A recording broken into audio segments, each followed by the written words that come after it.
Welcome to the presentation of the File Import tool on b2b.qoltec.com. Let's start by going to the shopping cart in our account, where we'll find the Import from File option.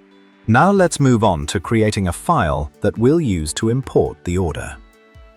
Open Excel and list all the products you want to order in the first column. Make sure they're in separate cells, and then enter the quantity of each product in the second column.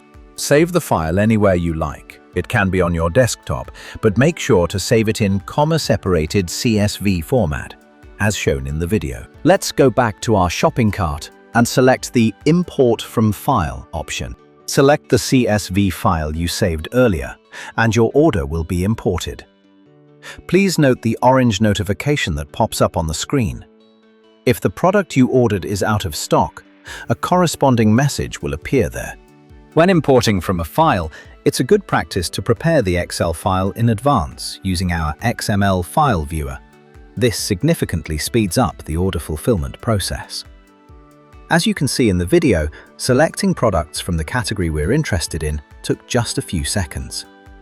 To obtain the XML file, ask your account manager for it.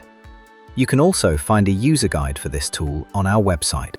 Thank you for your attention, the Qoltec team.